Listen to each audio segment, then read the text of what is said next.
Hello, and welcome to Talking Tent, a brand new podcast about movies, TV, and all the content we can possibly consume. My name is Zach. And I'm Irma.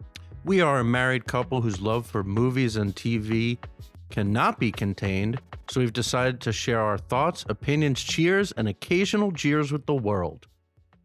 On today's episode, we'll be starting off, as we always do, with some hot goss industry talk.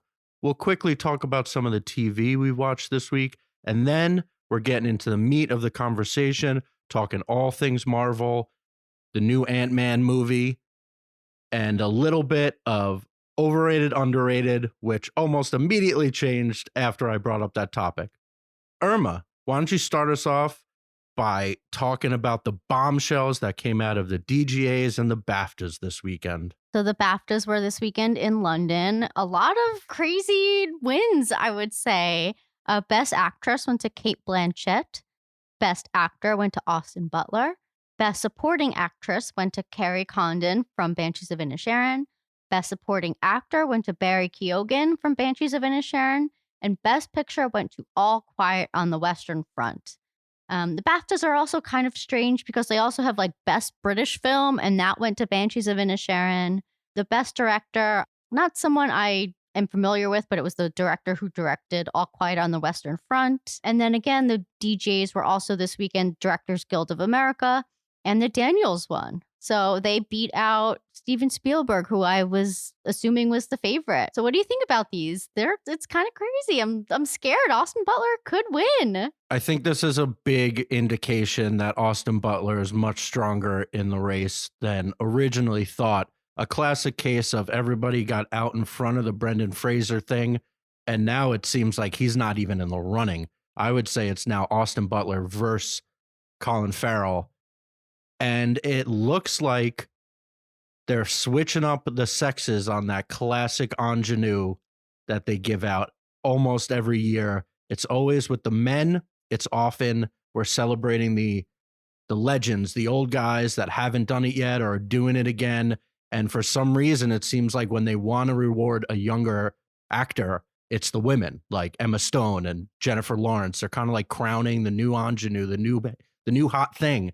And this year, it looks like we're headed towards that switching. The women between Cate Blanchett and Michelle Yeoh are kind of the legend mainstays that have been doing it forever, and we're still honoring them. And then the men is actually where we're going to kind of anoint this new ingenue. And Austin Butler, I mean, he's a beautiful thing. Yeah, you mean the mangenue. The mangenue, yeah. The only thing I have to say about Best Actress, obviously I love Cate Blanchett. Everything she does is just honestly so great. She's wonderful. But she already has 2 Oscars. And that kind of like, I just feel like it really should go to Michelle Yeoh. The system of voting and all of that, I don't understand how it works. I've looked into it so many times. I'll still never understand. But truly, like, she has 2 Oscars already. I don't think she needs this necessarily, and I really do think it should go to Michelle Yeoh. And then another thing with the BAFTAs, for Best Supporting Actress, Angela Bassett did not win, which is disappointing, but also this is a British award ceremony, so maybe that doesn't necessarily correlate one-to-one. Like, I don't think this is like a perfect litmus test. What I do think is a good litmus test is the SAG Awards, which are going to be on this Sunday on YouTube, of all places. But I think in the coming years, it will be on Netflix, which is kind of interesting. So for some reason, the Austin Butler win feels more telling of what's to come with the Oscars. The Carrie Condon over Angela Bassett feels like a very British thing. Angela Bassett is an American legend. I think she'll definitely win the SAG, and I think she's still going to win the Oscar. But for some reason, this Austin Butler win, like we've been hearing about all this momentum, and like now it's really he's winning things. Well, he's super charismatic. Yeah. I mean, we watched him on SNL, we watched him on Hot Ones. He was like, so delightful so on likable. Hot Ones. Yeah, it made me love him. He was so humble. He seemed honestly overwhelmed with all of this. Yeah, and I think he'll give a really good speech. Honestly, I agree, and it'll be sweet too, like how he's like been dedicating everything to his mom and that's just like a heartwarming story that people love. Yeah, we talked about that the movie is horrible, but people have been waiting probably years to see somebody do Elvis. And he did a really good Elvis. Yes, There's no denying that. Even if the movie around it is off. But yeah, I won't be mad. I would love to see Colin Farrell up there, but he'll get one. He'll be like a late career one for when he does something. I don't know. I know. I feel like they never win Oscars for what they should win most of the time. True. Yeah, he'll get a makeup. And then the Daniels for the DGAs. That's like a really big deal, I think. That one feels that's big also. Yeah, that could be really big for the Oscars. I still feel like Best Picture could be up in the air, but I think that's a good sign for Everything Everywhere All at Once to possibly win Best Picture. I think the Daniels are now a lock for Best Director in the Oscar. And now Best Picture seems to be either Everything Everywhere or All Quiet on the Western Front. Or Banshees still. I don't know. I guess the actors have big sway usually. They do. But sometimes people are like, oh, we'll give Banshees this award. You know what I mean? Because they're not going to get anything else. Well, he'll win writing. Right. Yeah. He'll definitely win writing. Which I think he did win at the BAFTAs. I didn't look up all of them, but it seemed, even though the BAFTAs are small, the DGAs are big, and it seemed to really, I don't know, it feels different after this weekend. Looking at those headlines. Really exciting. All right. So should we move on to TV time? Talking TV? Yeah, let's get in our comfies, hop on the couch, talk some TV real quick. So we watched The Last of Us this week. Joel and Ellie finally get to Tommy, which was super exciting. And I would just like to say, I don't think we're going to go too deep into this, but I did really love and appreciate how in this episode, Ellie says she needs Joel, but of course, over the course of this episode, they show how Ellie has learned so much from Joel and has become resourceful on her own. And she doesn't really need Joel like she thinks she does. She can really rely on herself to get her through. But because they have become so codependent, and they have started becoming kind of like father and daughter. And she needs him because she wants him there, essentially. We got a pretty feel-good episode. The first of feeling pretty good going in. And then the last 5 minutes, really, really rough again. I know. They love doing it. And you know what? I love it. I love feeling horrible when I turn off the show. One thing I did want to say, Ellie is really funny. She's so good. I have to imagine it's a Craig Mazin thing. Obviously, he's writing it. But he comes from a comedy background before he started doing devastating dramas. He wrote some of the Hangover movies and some other broad comedies in the past. The lines are just really funny. Laugh also out loud the way funny. She delivers them too. She's very good. Yeah. And I think in real life she's 19 and she's playing a 13-year-old. Right. Which is pretty natural to do. But also she just, I don't know, she embodies that kid learning, I don't know, being annoying. She's more mature than if a real 14-year-old was doing this. There's just a maturity in it. But again, just a fantastic episode. Yeah. And this one, it was different. Once again, they're doing something a little different. This one was mostly feeling pretty good. They're together. The brother is thriving. Things are good. Yeah. Kind of. As good as they can be in this horrible world. I know. And I felt like watching it, I was just on edge. I was just waiting for the thing to happen. I was like, oh, something's going to pop out. These monkeys are going to be also cordyceps monkeys. You know what I mean? I was waiting for something and nothing really too bad happened. Obviously they had the fight with these 3 men at the end. Well, he's dead. We don't know if he's dead. We don't think he's dead, but they left us thinking he's dead. Well, true. And also the worst of the worst possibility is and also I was listening to a different podcast and they were saying that in the video game, essentially Joel is your POV character for most of this. But then after he gets stabbed, Ellie, you wake up and Ellie is the POV character. So you're playing as Ellie. Thing. Damn, this game sounds so good. I know. I can't believe how well it's written out. So that'll be really interesting to see Ellie kind of come into her own, like I was saying earlier. She can do this, and kind of proving that to herself and to Joel. Show keeps getting better and better. We have 4 more episodes, which is exciting, but also depressing because I don't want it to end. So moving on, I also started Next Level Chef, which is a reality cooking competition show with Gordon Ramsay on Hulu. It's the 2nd season of this. I watched the last season last year. And it's fine. It's a good show. It's kind of mindless and I enjoy watching it without Zach. I think this is maybe my cooking corner, I should call it. Yeah, I don't do Gordon Ramsay. I know. He's really not bad in the show. There's just something about him that feels so contrived. Yeah. I don't know. He doesn't do it for me. And he's so famous. He was all over the Super Bowl commercials.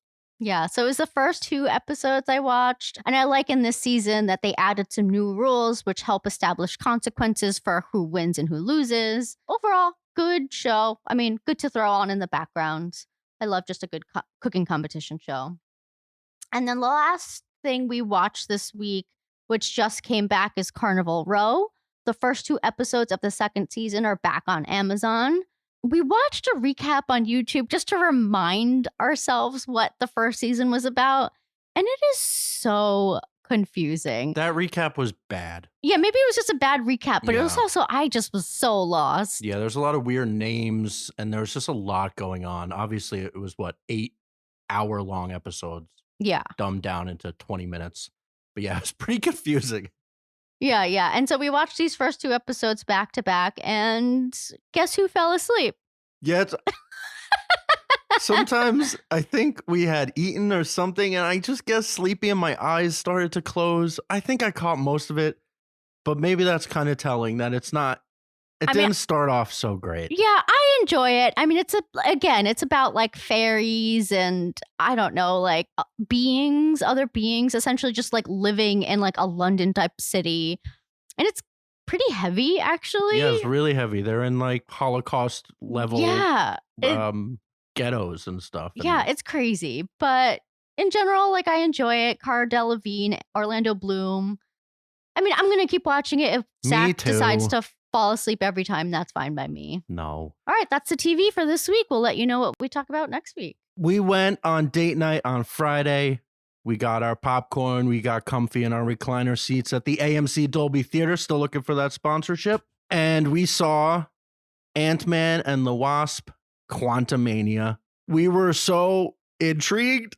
Well, the trailer was freaking amazing. I have to say, the Down the Yellow Brick Road with the Beatles song, it was so good. The trailer was really good. We both had our expectations sky high. We did. And let's just say the movie did not live up to that. We actually got home on Friday, which we don't often do.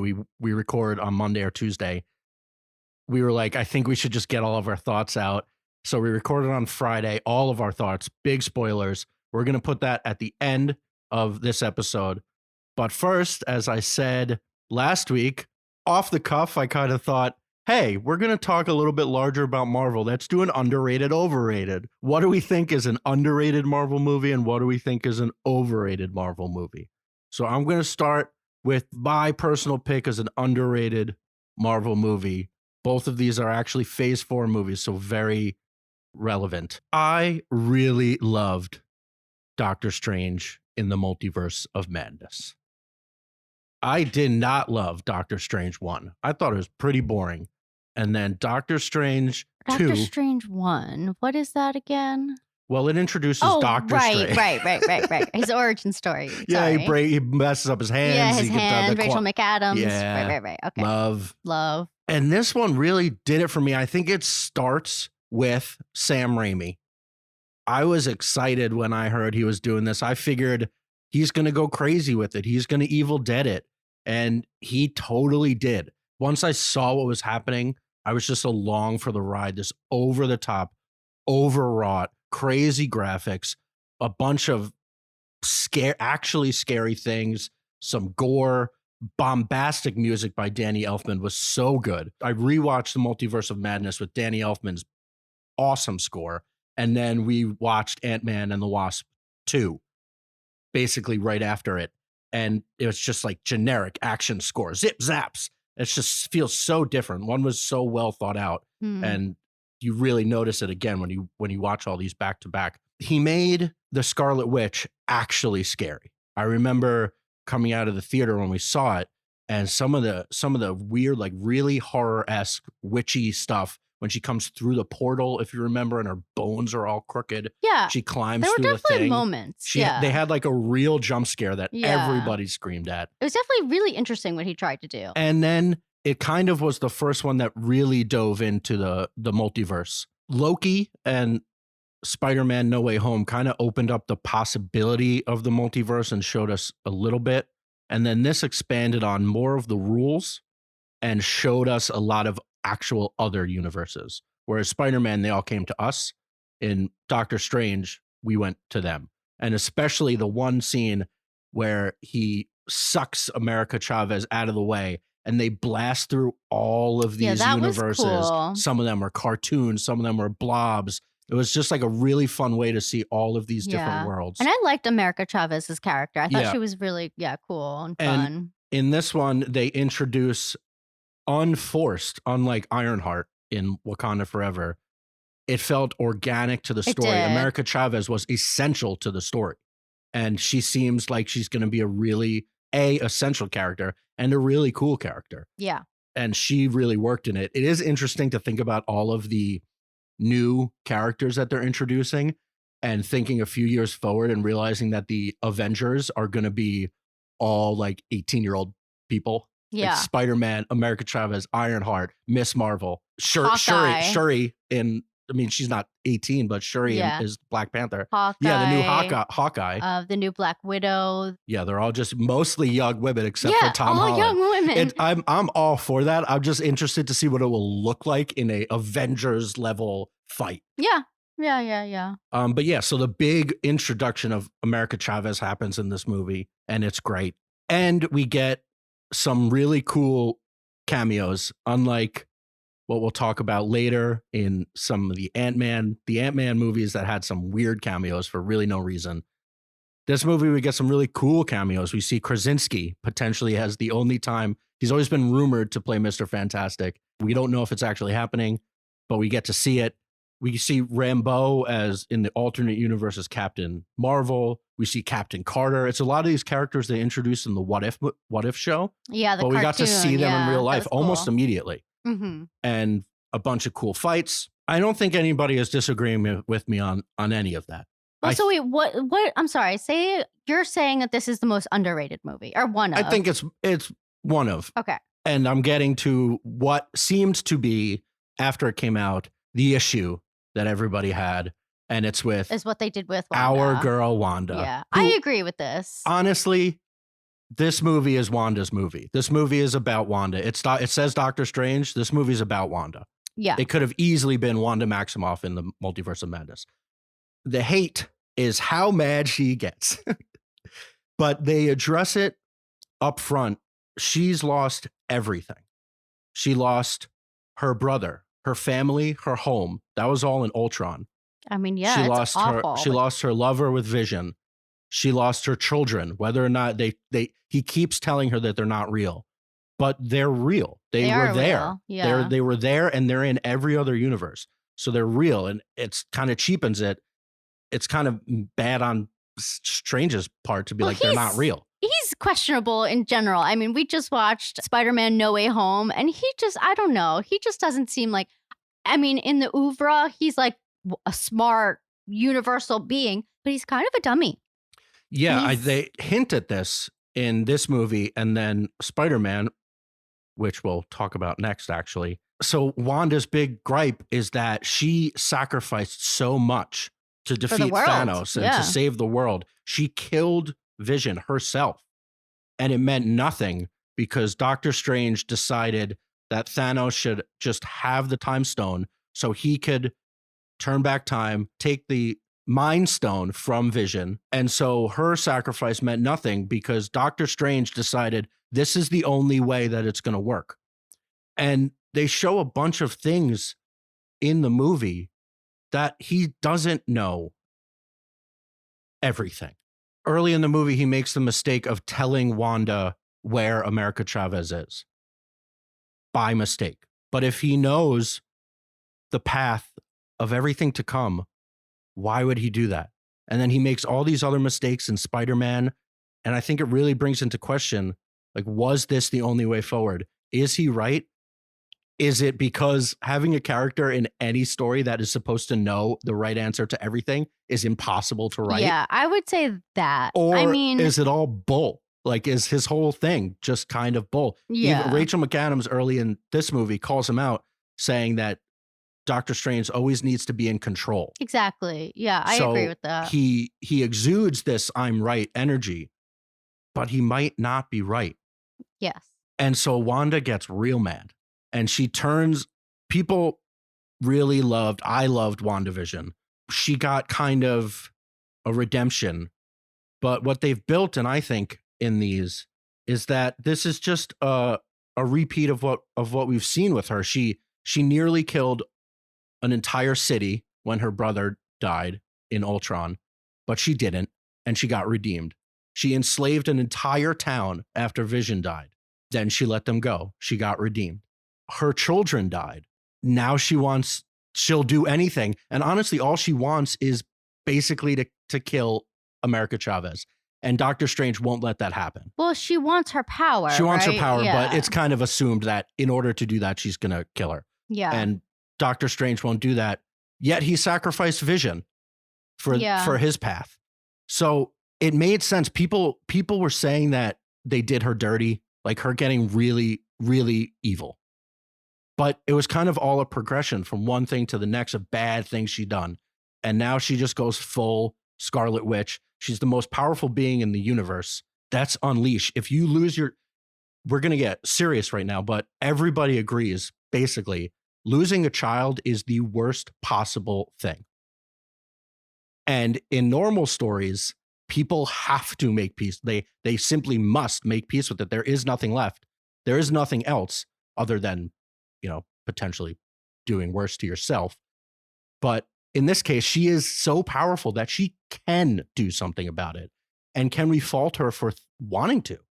And I think a lot of people really faulted her for getting mad. And she even says it. She says it to Doctor Strange, the classic line of, "You break the rules and you're the hero. I do, and I become the enemy." No, I agree It's like, with why that. can't Yeah. she just get what she wants for once instead of just letting the world dictate? Well, I also think I think everyone agrees with her and is compassionate towards her, but why did they have to make her the villain? I think that's the thing. Because she's where so it's like powerful. She wanted to kill someone. I understand, but it could have been I need to get my children back, but she didn't have to be this monster to do it.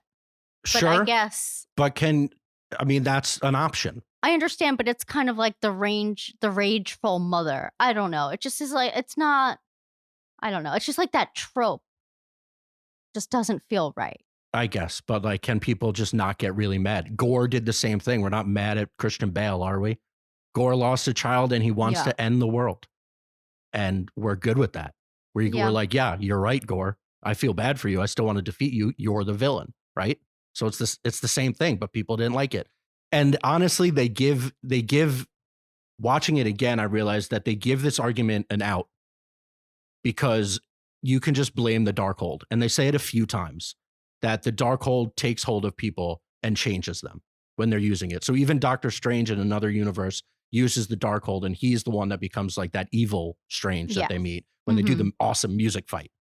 So essentially, if you're still mad about Wanda being mad that her children and everything she loved has been taken from her for really no reason, blame the book. And when she comes back, even though she died, in this one, she gets her redemption also. It's not until she sees herself and her children be terrified of the monster that she's become. Yes, agreed. Does she realize she's become a monster, and she sacrifices herself, the fourth in the line of doing something horrible and getting redeemed.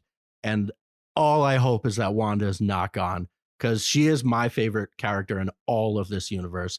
Obviously, I'm a sucker for grief and rage and horror and stuff, and it just works for me. So I think she'll come back in one of these universes and be good again. And I just love her. Well, that's the thing. Is biased. she is a Nexus being, so she is essentially the same in every multiverse or universe that she is in. And in other universes, she does have her children. Right. And most of them. That's what she was looking for. So she wanted America Chavez's power to find a universe where her children were alive. Exactly. And she does that, but then she finds herself also alive. Yes. One thing I remember really hit me hard and hit me hard again was the good Wanda, that she finally gets to the children, and the children are so terrified of our Wanda. And when it all kind of goes on her face and she kneels down and she's basically broken and realizes who she is. The other Wanda, it gets really deep, because imagine seeing yourself be so horrible, but you're the same person. Everything that's happened to you and and your imagination and the way you process things is the same. So she empathizes with what happened to make you like this. And she just says, know that they'll be loved. And it's like, that's incredible. It's such a good line. It is. And to give that, it's just I think it's a very deep All right, concept. maybe you convinced me. Yeah, it's really very good. underrated. Okay. It's great. Okay. So what's your overrated movie? So the overrated one, I said the concept last week saying, oh, maybe we'll do this next week. And I knew I had my underrated because I knew I loved Multiverse of Madness. And then I started thinking of overrated. And I immediately was like, oh man, maybe we shouldn't even do this. Because honestly, the good ones are good. Yeah. The good movies that everybody agrees on are really good. So at first, my first thought was maybe this new Spider-Man No Way Home wasn't as good as everybody seemed to celebrate. It was also kind of one of the big return to cinema moments. And so people were really amped on it. They were really amped for all the cameos. And so it's like, there's got to be something. I'm going to rewatch it. There's got to be something that it isn't as good as everyone thinks. And I now think it might be underrated. Yeah. So I don't think it's underrated. Yeah. People love this movie. I know, but it might be in my top 5 again. I need to rethink about. Do you know how many Marvel movies there are? Oh, There's so 31. Many. That's a lot. Isn't that insane? We just watched Spider-Man No Way Home. And it's honestly just a perfect antithesis for everything that was wrong about Ant-Man. Because it's funny. It's really funny. And Ant-Man tries to be funny and it doesn't work. Spider-Man just knew how to make it. The humor was personal. It weren't just nonsense quips. Also in this movie, Strange messes up a lot. So this is getting back to the point that we just said. Do we hate Doctor Strange? I think we don't like him. I think he's a questionable character. And I think it's becoming more and more obvious that he is much more fallible than he says. He can't be so overpowered then. They also address this in Multiverse of Madness when he goes to the Illuminati, I think they call them, with Krasinski and Patrick Stewart as Professor X. They say, you are the most dangerous thing in the multiverse. Yeah. Because he has this God complex. Ultimately, he has to be in control, and maybe he's not always right. Yeah. And he makes a lot of mistakes. He got distracted by some kid. Right. So Tom Holland is like, he's being a classic teen. They'd be like, wait, whoa. Like you can't zone that out and just do the spell right. I know. It doesn't really make sense. And then he blames Tom Holland over and over. Yeah, he was pretty awful to Tom. And then at the end, when he's trying to re-rip the thing together, he can't do that. Yeah. And he rips open all the rifts and more things start coming in. But ultimately, this movie was it was so well paced. It was funny. There was basically plots that built to other plots. And we're going to talk more about how in Ant-Man, they just didn't do that. And they managed to really work the humor in. It was a human story. I think that's the biggest thing. I agree. I was just about to say, this is like a very personal story to Peter. I mean, it's a big story, but the fact that it's so grounded with him and his emotions, and we feel that. Mm-hmm. We feel it like I was tearing up multiple times. But with Ant-Man, it really isn't. Like they lost the heart of what makes Ant-Man good. Like what makes it got Paul too big. Rudd's character like feel, you know what I mean? I don't know. It's just, it got way too big. But this is also pretty big. No Way Home is a pretty big story. Right. But opening up the multiverse part of it makes it a big part of what's going forward. But ultimately, the story was that these old villains want to kill Peter and we need to stop that. And it transitions into basically showing how good Spider-Man is, that he doesn't just want to kill them or send them back. He wants to cure them. And that's ultimately the thing that happens. Aunt May says, we help people. And that's really the heart of the Spider-Man story. So what's the heart of the Ant-Man story? Yes. They don't know. It's Cassie. Sure. It's just, it's doing bits. Yeah. Honestly. Yeah. And then I think the biggest difference is this one has real consequences. And we're about to talk about Ant-Man and how that's true. Marvel seems like they're too scared to go as dark as some of the themes. But then I immediately watched this movie. I was like, no, they're not. They just did it. His aunt dies in front of him. And then the very end, he has to sacrifice everyone again, everyone he loves. Interesting, the difference between him and Wanda. He sacrifices it where hers was taken from her. Yes. And then they react completely different. He's a purely good person. Like, it's a real consequence. We don't know what's going to happen going forward. We don't know how they're going to reintroduce Spider-Man because Peter Parker is nobody right now. Well, I think they're going to reintroduce him by making him Miles Morales. Potentially. Yeah, they hint at it with Jamie Foxx, says maybe in one world there's a black Spider-Man. I said, there is, and I bet he's coming. Oh, I can't wait. Yeah. And then they do the Venom thing, which is really cool. Just everything worked about this movie. Yeah, it was good. It was so good. I came in being like, maybe is it going to, this is my pick for overrated.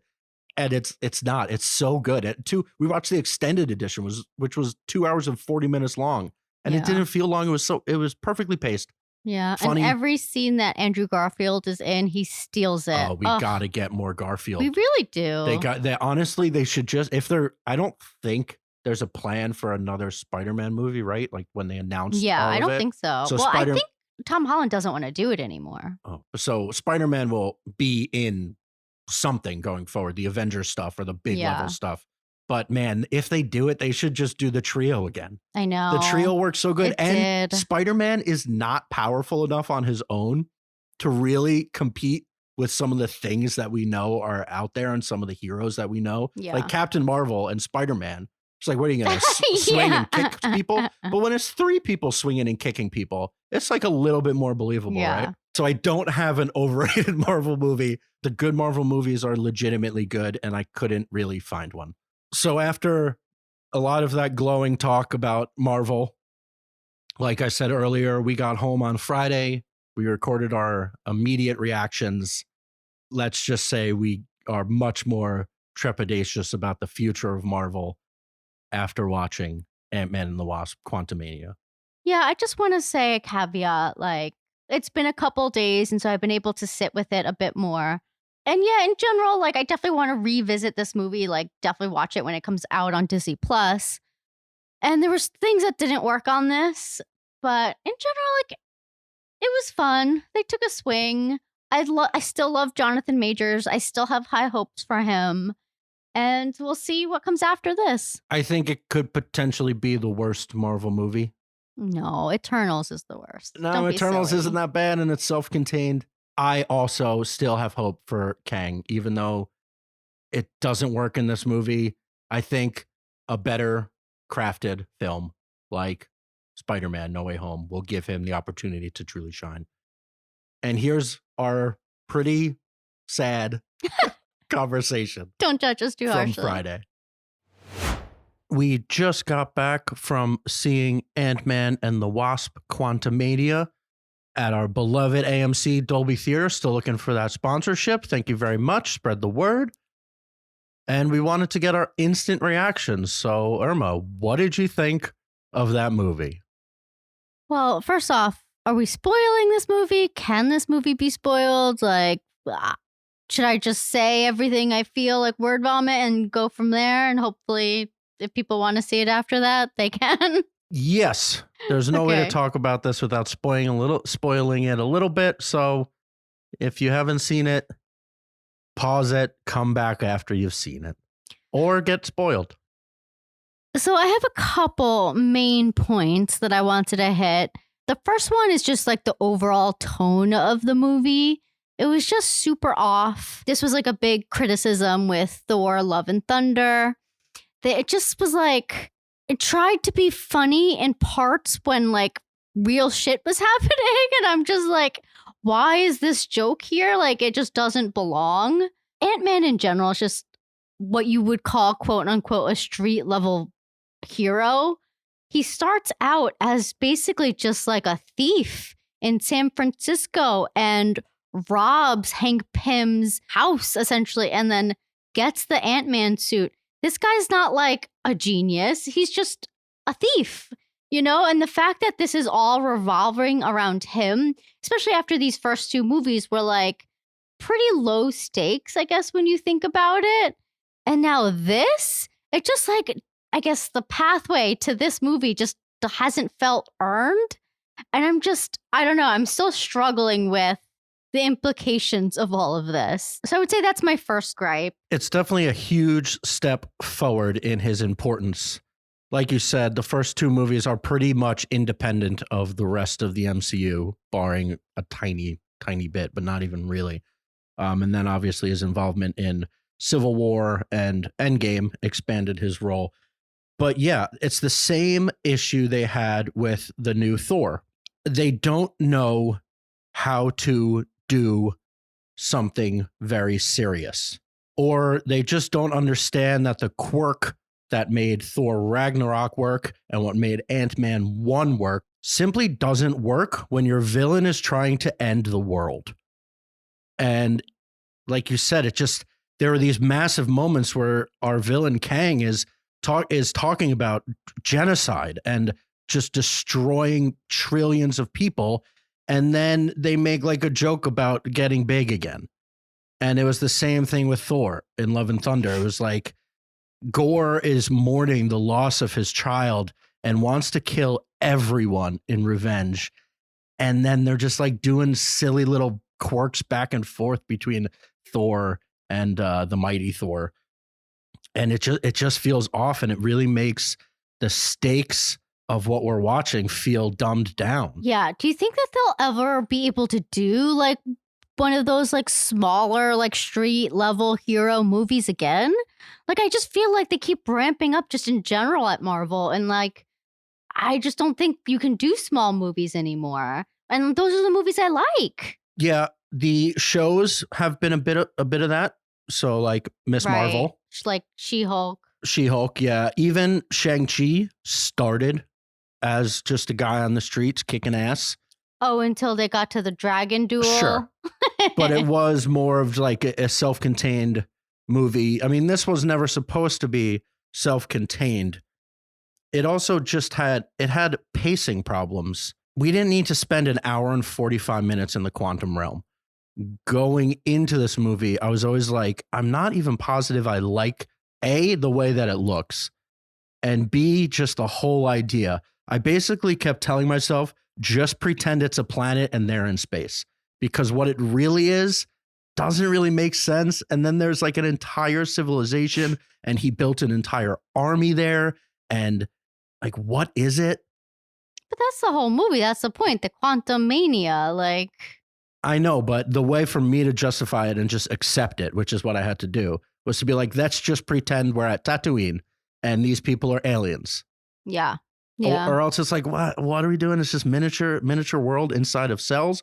Fine. I'm no quantum physicist here, but it just felt odd. Well, I think it's not really that you're just so small. It's also just like a different dimension almost. But it's not.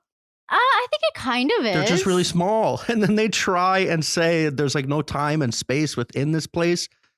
I don't know. It's just so odd. It's like they're trying to tell us things, but it doesn't make that much sense. Yeah. That's kind of one of my problems. But then, so they're doing a little quirky family stuff in the beginning, which was delightful with lots of jokes. And then probably at minute 7 to 10 of the movie, we're in the quantum realm and we never leave it. And it's just like, for 20 minutes there, everybody just says it's him so many times that you stop caring who him is, even though we all know who they're talking about. And then we're just kind of catching up with Kang, kind of fighting against his army. There's way too many characters that we don't care about. They introduced all of these people that were already in the quantum realm, like the blob guy, which was funny. So that's like another one of my like things. Like, Bill Murray was in this movie. Why was Bill Murray in this movie? It was so unnecessary. Like, that part could have been completely cut out of the movie. And then we could have spent more time with these characters that you're talking about, of like these blobs and these like aliens, these native people to this world, essentially. And then we could have cared about them when they come back at the end of the movie. Bill Murray's character never comes back. His character is pointless. Yes. And I understand he probably has a link to the comic books. So people who read the comic books were probably excited to see that character. But just in general, it doesn't work for this movie. Like, I really do think that they should have spent more time with the natives of the quantum realm. So we care about them. So we know them. So we actually know their names. Absolutely. There were a few characters I don't even know her name. It was, I don't know. I mean, they said it like maybe twice. She played Chidi. Yeah. The Chidi from The Good Place is in it. Yeah. And then like the laser head guy and the blob guy. Like there were just so many. So if you go back to the original Avengers movie, there was 5 of them, right? And they're fighting Loki. And that was the assembly. That was the big assembly. Now in this one movie, there were probably 10 different people who had names and were fighting, and it was all over the place. And we didn't know half of them. And then when one of them dies, you're like, oh, okay. Like it had no weight. Bill Murray basically plays, because everybody loved the Jeff Goldblum cameo in the Thor movies, except that one worked. It was like in the right spot and it was at the right time. And he actually played a part in the movie.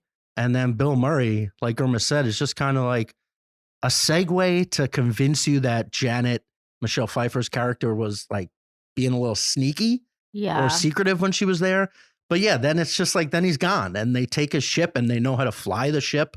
It just seemed so unnecessary. Like she could have gone to this bar to steal a ship, essentially. Like that's all they really needed. She didn't need to talk to him at all. Like he gave us nothing. He gave us no information. Like it was just like unnecessary. Yeah, it was a cameo for a cameo's sake. Yeah. And then talking about maybe giving the comic book readers a little bit too much, we have to talk about probably the worst part. So this is legit like the thing that bothered me the most. It was unbearable. It ruined the movie. And also like he tried to be so, okay, we need to say his name, MODOK. He was essentially a villain from the first movie. He was terrible. Like this is just terrible. And also he just was in a different movie altogether. Like I can't understand how him and then Jonathan Majors Kang were in the same movie. It just doesn't make sense at all. And they were partners almost. Yeah, I think they had one scene together, or maybe more, but I don't know. It was terrible. Corey Stoll. Yeah, that's it. I know MODOK plays a little funnier in the real Marvel world. They made a Hulu show and Patton Oswalt plays MODOK. So MODOK is like a comedic take on this, which I guess they thought, oh, it's the Ant-Man universe. It's funny. But this movie wasn't actually that funny. Like this was the movie. It shouldn't have been funny, this movie. I mean, maybe a joke here or there, but Paul it didn't Rudd is need always it. going to be a little bit funny. Yeah. But not, the MODOK thing. So, okay, on top of him being a terrible character, it's awful. It's basically a giant head that's a mask. That's a metal head. But some crazy person decided we're going to pop the mask up and show this guy's real face so that everybody, I guess that was the reveal of like who it is, even though it did not have to be this person. We did not have to get the resolution on Yellow Jacket. He was just dead. Like all of a sudden we're getting Yellow Jacket's from the first movie. Yeah, from the villain from the first one that tries and kills the daughter and the yellow version of Ant-Man. And then the warping of his face to fit this giant costume thing, which I mean, it's not it's digital. It looks so bad. And every single time MODOK came and did something, they decided, let's pop the mask off and show this face again. And I was shocked. How did this pass everybody? How did no one go, maybe we just don't show the face and it's just a metal monster? Also, because it was just like a face. Mm-hmm. Like it wasn't like a head.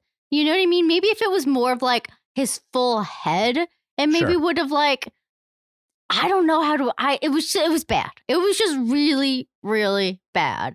And he just kept being quippy in parts that you didn't need it. You really just didn't need him. Yeah, at all. Fully over-quipped. We're getting to the point in these stories where things are serious, like we just said, and the fate of the world, the fate of the universe, the fate of the multiverse is at stake here. And we're like making jokes about being big. Yeah. Like being big. They did the big Ant-Man thing again. And that squashed what should have been a beautiful reunion of Scott and Cassie in the quantum realm. All right, can I be a little cynical? Yeah, we've been cynical this whole time. I'm kind of sick of this whole thing of, oh my God, my daughter needs my help. Oh no, I gotta get to Cassie. I just feel like it's such like an overwrought trope. And I understand like parents and their children. I get it. But it's just like, it just feels like that's the big underlying thing that we need to care about. And I'm sorry, I just don't care. Also, this is the third Cassie. And I'm just like, like, yeah, sure, Scott I care about because I know him. But like this relationship, I don't know. I guess I'm just heartless. I can't help it. I don't think it's the theme because we've watched plenty of other movies that's the exact same thing. The Shrinking TV show is the exact same thing. And we cry every episode. It's the delivery of how they did this. They squashed the relationship. They tried to tell us that his only goal was to get her back. But then when they like meet back up, they're both big. And it's just like a goof, and they all almost died. It's very odd. Yeah, it's like the tone issue. It's just a tone issue. Yeah, the whole movie felt really flat. It wasn't even one of the longer ones. It was 2 hours, and it just felt so boring for most of it. Even Kang, we were so excited for Kang, and is Kang bad, or is this it, or is the Kang dynasty in trouble? I know. I love Jonathan Majors. I've said it multiple times. I just felt like he needed to be a little more menacing. I don't know. I was definitely wary of him. A big part of the movie hinges on Janet Van Dyne, who is Hank Pym's wife, her relationship with Kang, and she, I guess, essentially fucks him over in the quantum realm when she was there for 30 years. And like she is refusing to tell her family what happens.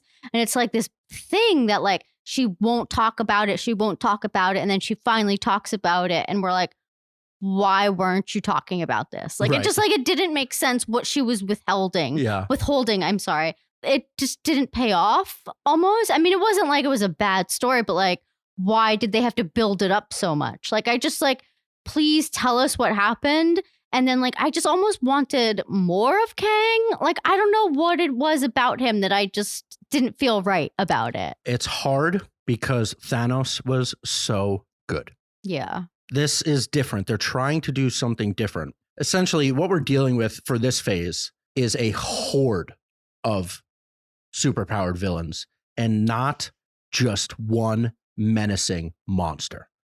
So the fact that this version of Kang felt okay, you weren't really scared of him. The one thing I wrote down was when they're trying to tell us how horrible he is, and when Michelle Pfeiffer sees his destruction, the destruction that they show us, the audience, is basically just these blue laser beams coming out of his hands, a small explosion, and like the idea of destruction.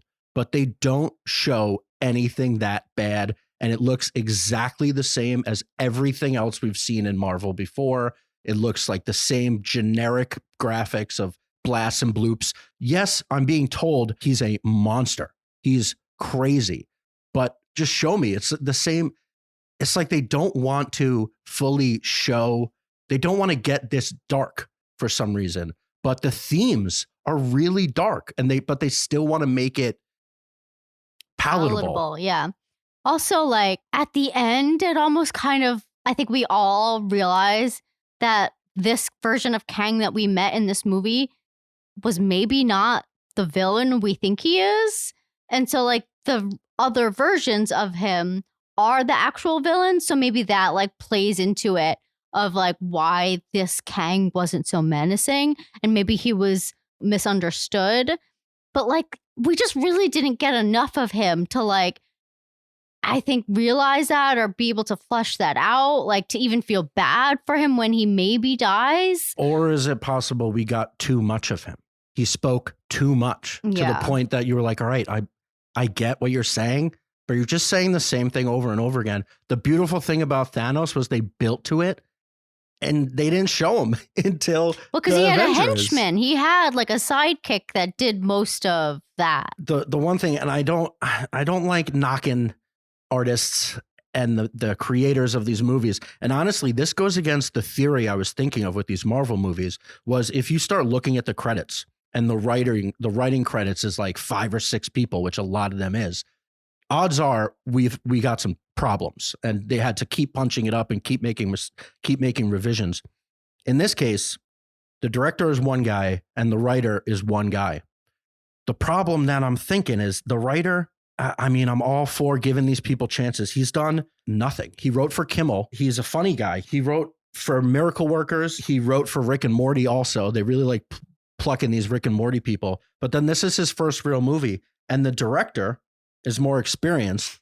But basically for the last 10 years, he's been making Ant-Man 1, Ant-Man 2, and Ant-Man 3. Before that, he made Bring It On. He made Yes Man. He made The Breakup.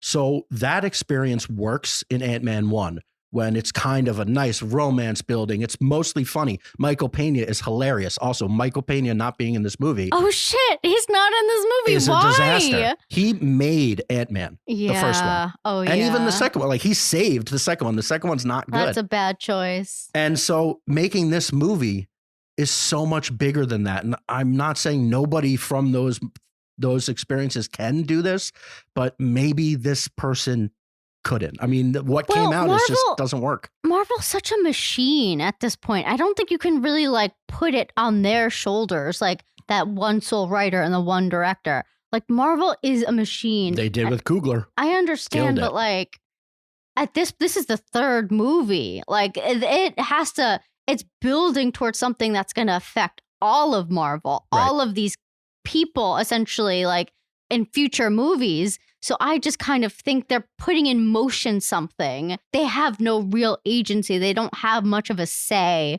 They're like, okay, this is what we have to do to affect everything else that comes after. This, kind of like Ant-Man 2, very much just felt like a stopgap in progressing the story forward, but barely.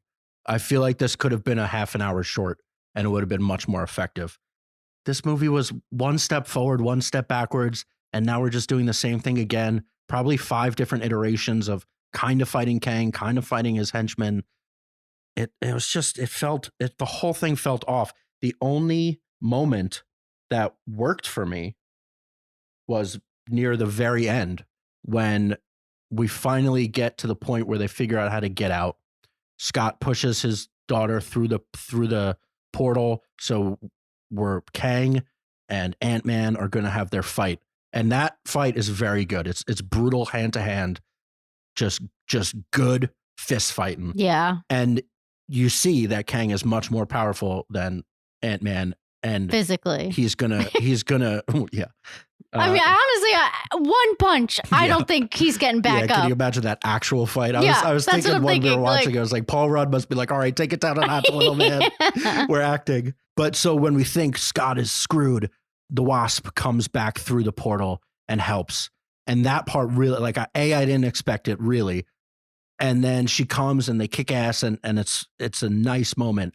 And then the portal closes and the whole world is cheering, the whole quantum realm, because they defeated Kang, we think. And I'm thinking, oh, this is interesting.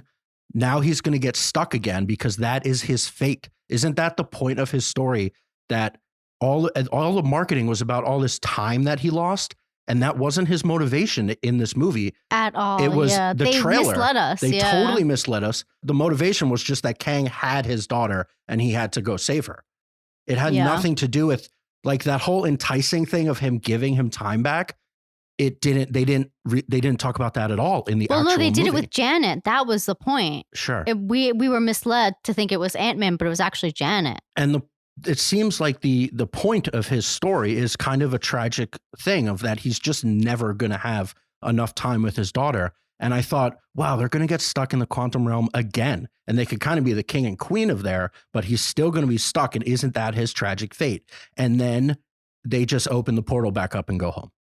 I mean, that kind of makes sense. They had like the thing. Yeah, but it could have broken storytelling. The thing could have broken. The story is better if he gets stuck again. I don't think so. I mean, I liked that part of Evangeline Lilly coming back to get Ant-Man, Paul's character. But yeah, I don't think they needed to get stuck there again.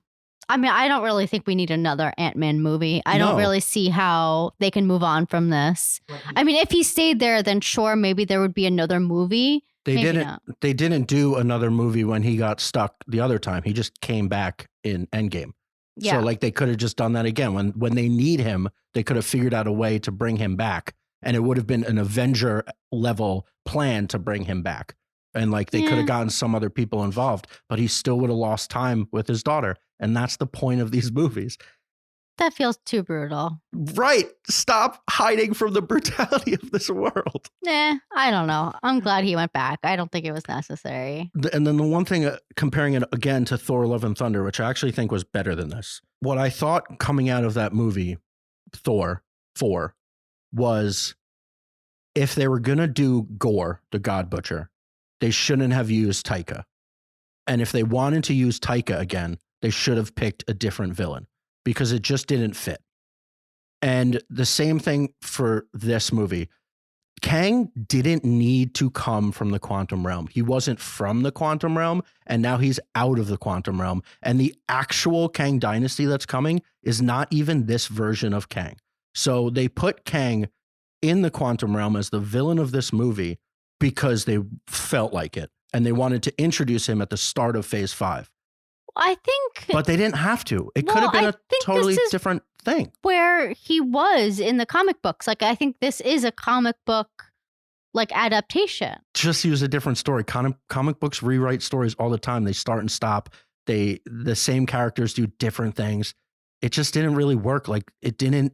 Kang is really serious. It works much better in the Loki world, which they hinted at. Yeah. And this, it just doesn't, he's a time jumper. He's a multiverse maneuverer.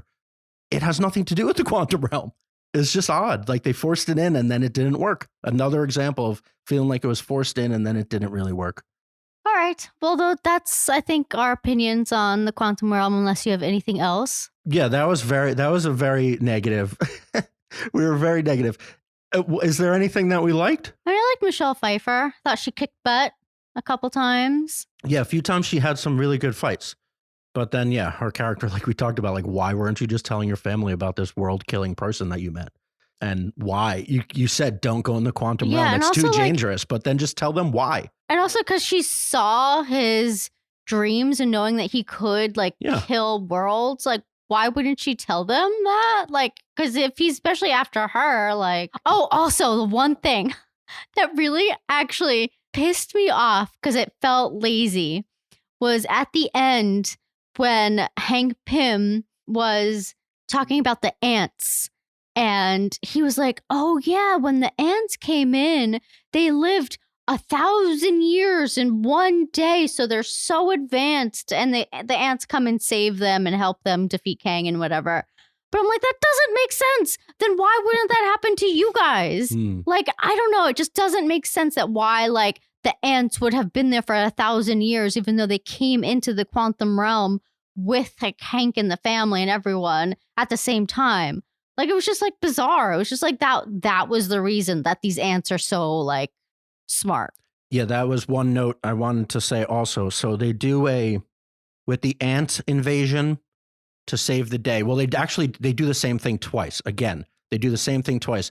First, the group comes in to save the day of the native quantum realmers. So Cassie motivates them to fight against Kang. So right when you think Which should have been a bigger deal. Right when you think the ant family is doomed, these people come in, much like on your left when the rest of the Avengers come in, or much like the Two Towers when Gandalf and all the horses come in, and it feels awesome and your blood is pumping. You're like, oh my God, here they are. It didn't work. I don't know why. I didn't feel like that at all. You don't know why? Because Gandalf is such a monumental character. We only had just met these people. That's what I was trying to say earlier. That, like, if maybe they cut out Bill Murray's whole scene and we had more time with these people, we would have cared about that. Yeah. So again, it's a pacing and plotting thing. If they just didn't build to this moment, because they kept just giving us fights that meant nothing and then resetting and then doing it again and resetting. And then they do the same thing. So once again, we think everybody's doomed, the ant family and the native quantum realmers. And they do the same thing where all the ants come. the ants and Michael Douglas come and actually save them. And it's the same thing where like, oh no, we're screwed. And then, oh, here's the swarm of ants, save the day. And it once again just didn't land. Yeah. Just really nothing in this movie landed. And I'm kind of sad about it because I was really looking forward to it. I was really looking forward to Kang. Yeah, me too. And it just he wasn't compelling. And I don't know whose fault it is, but I'm just upset. Yeah, maybe we'll talk about this again in a couple days and see how we feel after we ruminate. Right. And actually, so the last note, the biggest pop of the whole movie was the end of credits stinger. So not the first stinger. Actually, both stingers were the two most interesting parts of the movie. But the end of credits stinger when they show Loki again. And everybody was pumped. So they watched a 2-hour movie and then a 30-second stinger was the thing that worked. And ain't that just sad? On our next episode, there are no big movies premiering this week that we have in our schedule. So we're going to definitely catch up with All Quiet on the Western Front, potentially now the Oscar favorite for Best Picture. Yeah. And we are also going to watch Woman King, as we've kind of let that one slip a little too far. And I've heard Woman King is like really great. Really good. So I'm excited to watch it. Yeah, but let's not get our expectations too high, as we learned with Ant-Man. I know. Maybe it's fine.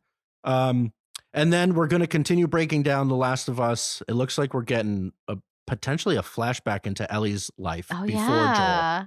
Party Down premieres, which I'm very excited for. And I'm very intrigued by the new Billy Crudup show on Apple, Hello Tomorrow. So I think I've said that we're going to watch that a few times, but I'm going to try my best to watch it and we could talk about it.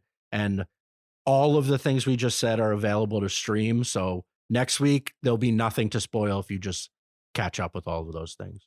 All right. And so thank you to Craig for the production assistance. And thank you to John Welsh for our intro and outro music. Subscribe so you know every time we post an episode. If you're a regular listener and you've been liking our tent, please feel free to write a nice review as it helps other people find our podcast. Follow us on all of the socials at Talkin Tent. And feel free to email us any questions, comments, thoughts, opinions, cheers or jeers to talkintent@gmail.com. From our living room to yours, what do you want to watch? Bye.